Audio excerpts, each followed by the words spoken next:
বাংলাদেশের রাষ্ট্র ব্যবস্থা আমাদের কি ধরনের শিক্ষা দিয়ে আসছে যে এখন প্রতিবন্ধী উচ্চশিক্ষিত ছেলে মেয়েদেরকেও রাস্তায় নামতে হচ্ছে।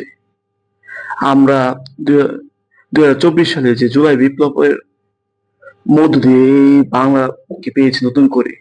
কেন আবার নতুন করে কেন আমাদের দাবি আদায়ের জন্য আবার রাজপথে নামতে হচ্ছে? কেন শিক্ষকদের দাবির জন্য রাস্তায় নামতে হচ্ছে?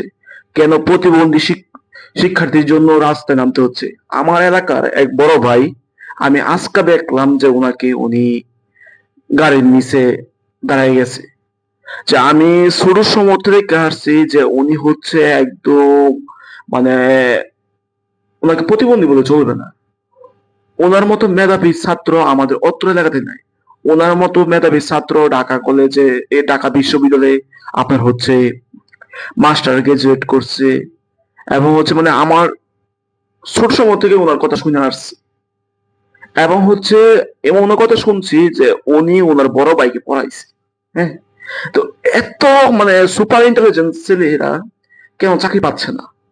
কেন সরকারের কাছে এখনো তাদের ধর্ণা দিতে হচ্ছে যে তারা তাদের শারীরিক গঠন অনুযায়ী বা সব দিক সকল দিক দিয়ে আমাদের সাধারণ মানুষের স্বাভাবিক মানুষের চেয়ে একটু ব্যতিক্রম।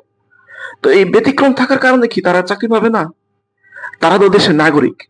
এমন কি দেখলাম যে আমার ভাইয়ের হাতে এক সংবিধান ছিল, এটা নাকি পুলিশরা সংবিধানটা আপনার ছুঁড়ে ফেলে দিছে।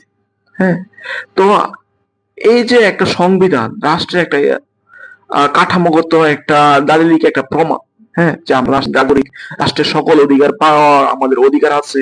হ্যাঁ, তো এই যে আমাদের মৌলিক অধিকার সহ এবং হচ্ছে আমাদের মনে করেন যে চাকরি পাওয়ার যে অধিকার, এবং হচ্ছে প্রতিবন্ধীদের জন্য তো বিশেষ কোঠা ছিল। তো কেন সরকার তাদেরকে অবহেলিত করছে? হ্যাঁ, কেন তাদের উপরে বৈষম্য রেখা টানছে? হ্যাঁ, তো আমরা সরকারের কাছে দাবি জানাই যে তাদের যে যৌক্তিক দাবি, এবং হচ্ছে তাদেরকে প্রতিবন্ধী হিসেবে না গণিত করে আমাদের মতো স্বাভাবিক মানুষ হিসেবে গণনা করা হোক, এবং তাদেরকে সমাজের উচ্চ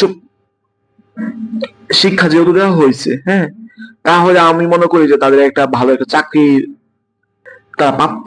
হ্যাঁ, তারা যদি মনে করেন যে আপনার মেধাবী না হইতো, তারা যদি মনে করেন যে আপনার সুপার ইন্টেলিজেন্ট না হইতো, তাহলে তারা এতদূর যেতে পারতো না। যে ঢাকা বিশ্ববিদ্যালয়ের মতো একটা প্রতিষ্ঠান থেকে তারা মাস্টার্স ডিগ্রি নিয়ে আসছে, এবং ইয়ানে মানে